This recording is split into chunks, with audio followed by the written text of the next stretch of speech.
स्वागत है।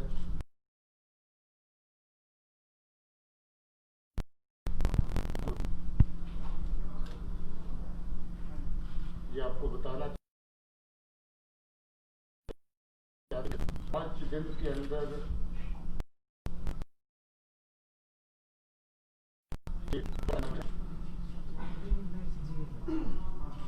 7 तारीख को सुगन शोपियां में ऑपरेशन हुआ था।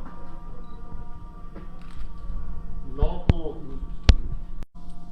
आज के ऑपरेशन का खास बात यह है कि इसमें लश्कर का टॉप कमांडर सैफुल्ला जो पाकिस्तान का रहने वाला है वो मारा गया है।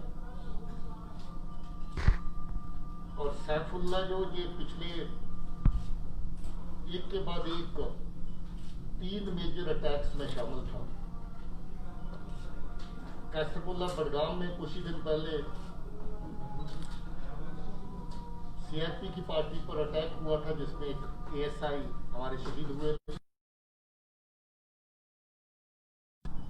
कुछ ही रोज पहले 7 तारीख को कंडीजाल में सीआरपी की दूसरी पार्टी के ऊपर अटैक किया था जिसमें 2 सीआरपी के जवान शहीद हुए और 3 और जख्मी हुए। उसके बाद एक और अटैक कंडीजाल के एरिया में कानवाई के ऊपर किया था।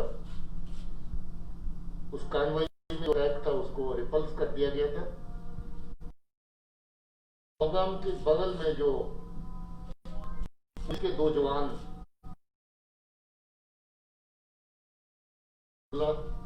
और आदिल अलियास टिप्पू सुल्तान शामिल थे। आदिल भी एक एनकाउंटर में पहले पुलवामा में सिरहामा में एनकाउंटर हुआ था उसमें मारा जा चुका है। इस साल में अभी तक 75 कामयाब ऑपरेशन हो चुके हैं जिसमें 180 दहशतगर्द मारे गए हैं। इसके अलावा 138 दहशतगर्द और उनके एसोसिएट जो हैं वो गिरफ्तार किए गए हैं। इस साल की ऑपरेशनल अचीवमेंट्स का ये जो अपने आप में एक रिकॉर्ड है।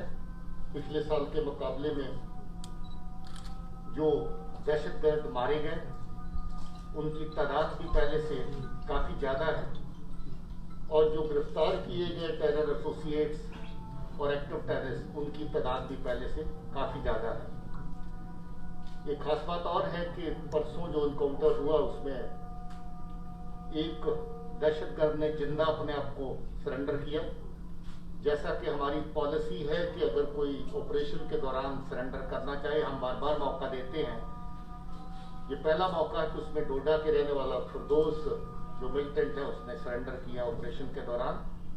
वो इस वक्त पुलिस की कस्टडी में है और उसकी पूछताछ की जा रही है।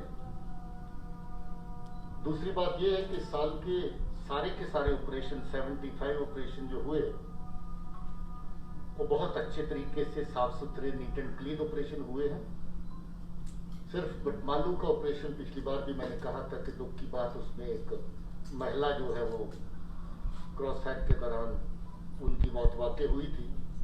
उसके अलावा बाकी के ऑपरेशन बड़े साफ सुथरे हुए हैं और लोगों का इसमें भरपूर तामुन है। लोग पूरा साथ दे रहे हैं।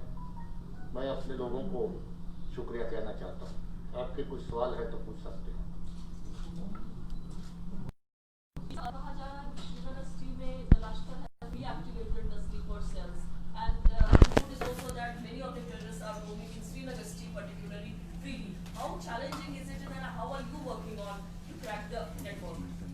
See, this is for the first time in the year 2020 that Srinagar city has seen 8 encounters so far. During these 8 encounters, we've been able to neutralize 18 terrorists so far. So Lashkar and all, they have been trying to find a foothold in the city, but our internet work is quite good, quite effective, and it's because of a good internet work that whenever they try to find a foothold in the city, our troops were able to locate them and take care of them. ये जो दो encounter हुए, चाहे वो परमाणु का हो या आज का हो, तो इसमें खास बात ये थी कि शहर के बहुत नजदीक थे और सिक्योरिटी जोन के बिल्कुल पास थे। क्या आप ये मानते हैं कि पुलिस की जानिब से, सिक्योरिटी फोर्सेस की जानिब से लैक ऑफ लूप होल्स है? अगर मैं आपकी बात मान लूं तो मुझे एक एक बंदे को एक्सरे मशीन से फिल्टर करके निकालना है, जिसके लिए मुझे नहीं लगता आप तैयार होंगे।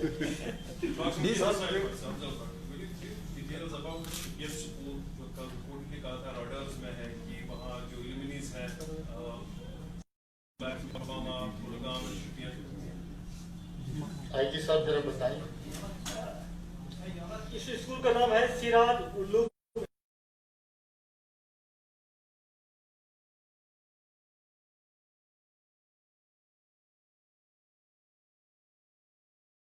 भट्ट, दूसरा है रोग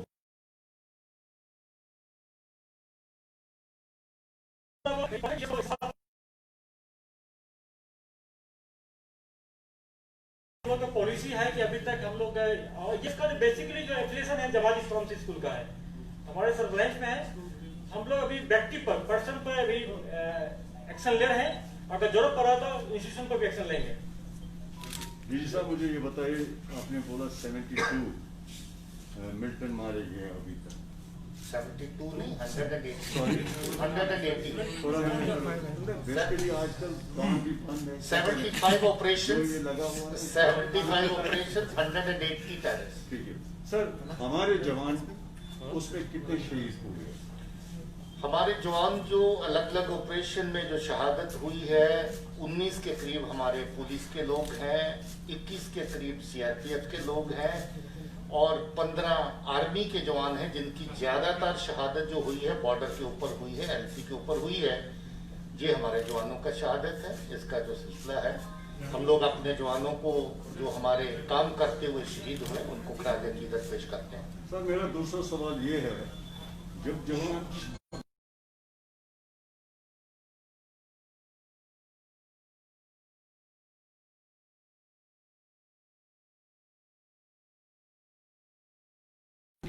उनके किसी के माँ बाप बूढ़े हैं, उनको कुछ हेल्प जैसे आप देखिए, ये जनरल किस्म का सवाल है, ये कुछ स्पेसिफिक आपके पास इतला तो बताइए। हम डे टू डे, मुझे ऐसा लगता है कि मैं हर रोज एक दिन में एक दर्जन के करीब जो नॉर्मल डेथ्स होती हैं पुलिस के अंदर, डेथ इन सर्विस जिसको कहते हैं, और दूसरा डेथ इन एक्शन जिसको कहते हैं, अगर आप देखते हो, मीडिया देखते हो, तो हर हफ्ते कोई 1 करोड़, 1.5 करोड़, 2 करोड़ के करीब पुलिस हेडक्वार्टर की तरफ से सैंक्शन दी जाती हैं। कोई ऐसा केस हमारे पास पेंडिंग नहीं रहता। अलबत्ता ऐसे केस हैं जो गवर्नमेंट के पैरामीटर्स के मुताबिक पूरे नहीं उतरे हैं, उनका फॉलोअप भी गवर्नमेंट के साथ किया जा रहा है।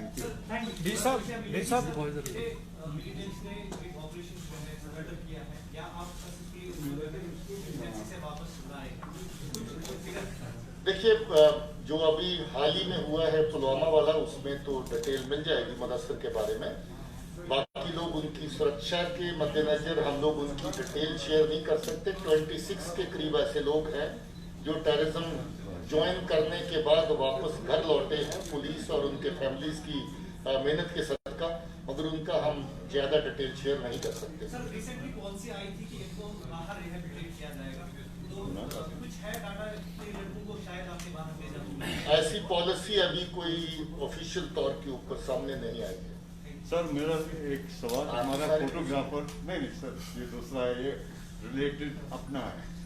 हमारा फोटो एक जर्नलिस्ट है, उसको गिरफ्तार किया है, क्या कहते हैं, खानियार में। उसने 1 मिल्टन बोला था, 1 मिल्टन मारा गया है, इसके ऊपर बर्स पर चला है, उसको गिरफ्तार किया। प्लीज उसमें आप वो अलग से आईजी साहब से आप मिलना। डी साहब, श्रीनगर में अभी मिलिटेंट्स की प्रेजेंस कितना है, और जो अगर हम बात करें टोटल नंबर्स, जो किस एरिया में कितना कंसंट्रेशन? श्रीनगर में जो एक्टिव मिलिटेंट है सिर्फ 1 है, 2 आतंकी कार्रवाइयों में वो शामिल है, तलाश है, and I'm sure हम बहुत जल्द ही we will bring him to justice. Sir, there is a policy that the army has drafted for the return of militants. We spoke to B.S. Raju last time, he said they have drafted a policy. Do you think that will bring some change? मुझे नहीं लगता कि formally ऐसी policy के ऊपर अभी कोई discussion हुई है. हो सकता है उन्होंने ऑफिशियल लेवल पे कंसर्न्ड अथॉरिटीज के साथ जब तक कोई फैसला नहीं लिया जाता तब तक I'll not be able to comment on this. Thank you very much, sir. Thank you.